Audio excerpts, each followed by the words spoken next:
बेहद स्मार्ट और हैंडसम 8 साल का लड़का दूसरे लड़के को बुरी तरह से मार रहा था। कैंटीन के बाकी सारे बच्चे काफी ज्यादा घबराए हुए थे। उनमें से कोई कुछ बोलने की हिम्मत नहीं कर पा रहा था। पहले वाले लड़क ने दूसरे वाले लड़के के मुंह पर एक जोरदार पंच मारते हुए कहा, तुझसे कहा था ना मेरी चीजों से दूर रहना।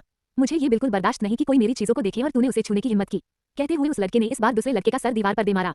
इसी के साथ दूसरा वाला लड़का जोर जोर से रोने लगा। उसके माथे से खून निकल रहा था, पर वह लड़का अभी भी शांत नहीं हुआ था। उसकी आंखें खून की तरह लाल नजर आ रही थी। वह फिर से उसे मारने के लिए आगे जाने ही वाला था कि पीछे से किसी ने चिल्लाते हुए कहा, अथर्व रुको, क्या कर रहे हो तुम? वह मर जाएगा। इस आवाज को सुनते ही अथर्व ने गुस्से से पीछे पलटकर देखा तो पीछे एक उसी की उम्र का लड़का गहरी गहरी सांस लेते हुए उससे यह बात कर रहा था। ये था अथर्व का इकलौता दोस्त आयुष सक्सेना। पूरे स्कूल में आयुष के अलावा अथर्व को रोकने की हिम्मत किसी के अंदर भी नहीं थी, यहाँ तक कि स्कूल के टीचर के अंदर भी नहीं। आयुष ने अथर्व की तरफ देखा। अथर्व इस वक्त उसे जानलेवा नजरों से देख रहा था, जिसे देखकर आयुष की हालत खराब हो गई। पर वह जानता था कि अगर उसने अथर्व को नहीं रोका तो अथर्व सामने वाले लड़के की जान लेकर ही मानेगा। आयुष घबराते हुए अथर्व की तरफ अपने कदम बढ़ाने लगा। तभी पीछे से प्रिंसिपल और स्कूल के बाकी टीचर भी दौड़ते हुए वहां आ गए। जैसे ही उन्होंने जमीन पर गिरे लड़के के माथे से खून निकलते हुए देखा, उनके माथे पर पसीने की बूंदें टपकने लगी। पर उससे भी ज्यादा डर उन्हें सामने खड़े अथर्व से लग रहा, जो अपनी गहरी काली आंखों से जमीन पर गिरे लड़के को देख रहा था, जैसे अभी भी उसका उसे छोड़ने का कोई मूड न हो। अथर्व फिर से उसे मारने के लिए आगे बढ़ता। उससे पहले ही प्रिंसिपल ने जल्दी से जाकर जमीन पर गिरे हुए लड़के को अपनी गोद में उठा लिया। वह लड़का प्रिंसिपल को देखते ही प्रिंसिपल के गले से लगकर फूट फूट कर रोने लगा। उसने रोते हुए कहा, प्रिंसिपल सर मुझे बचा लीजिए, यह पागल हो गया है, देखिए इसमें मेरा सर फोड़ दिया। कहते हुए वह लड़का काफी ज्यादा डरा हुआ लग रहा था। प्रिंसिपल ने महसूस किया कि उनकी गोद में जो लड़का था उसकी बॉडी ढीली पड़ चुकी है। यह एहसास होते ही प्रिंसिपल ने घबराकर उसकी तरफ देखा और उसे लेकर दौड़ते हुए स्कूल के अस्पताल की तरफ भागे। स्कूल काफी ज्यादा लग्जरियस था, यहाँ पर हर एक फैसिलिटी अवेलेबल थी।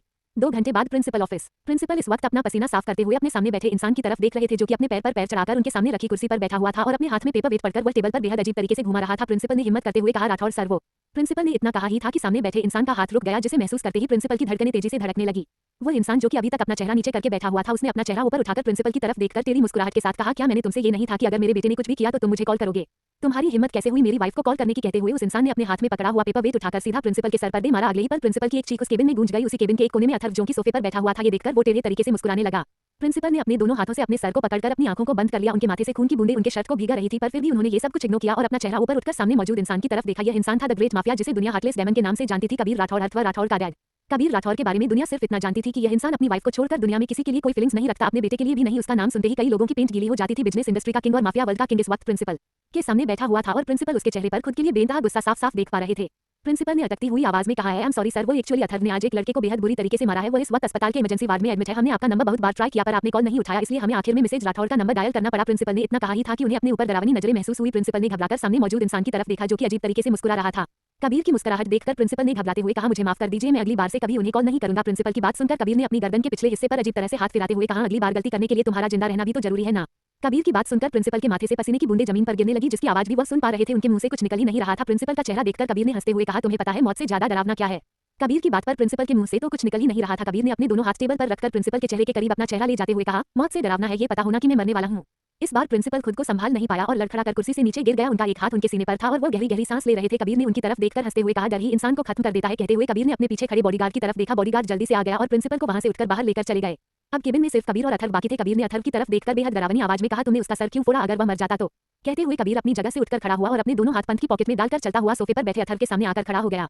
अथर्व ने कबीर की तरफ देखा और वह भी अपने दोनों हाथ अपनी पैंट की पॉकेट में डालकर खड़ा हो गया। उसने अपना चेहरा ऊपर उठकर कबीर की आंखों में आंखें डालकर देखते हुए कहा, उसने मेरी चीज को छूने की हिम्मत कैसे की? मैंने उसे पहले ही वार्निंग दी थी और अगर वह मर गया तो भी मुझे कोई फर्क नहीं पड़ता। अथर्व राठौर को यह हरगिज बर्दाश्त नहीं कि कोई उसकी चीज को टच करे।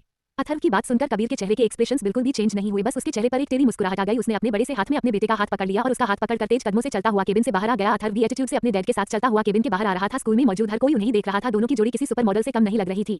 कुछ ही देर में दोनों अपनी लग्जरियस गाड़ी में बैठे हुए थे। तभी अथर्व ने कबीर की तरफ देखते हुए कहा, आपने मॉम से क्या कहा? अथर्व का सवाल सुनकर कबीर ने उसकी तरफ देखकर शैतानी मुस्कुराहट के साथ कहा, व्हाट यू थिंक?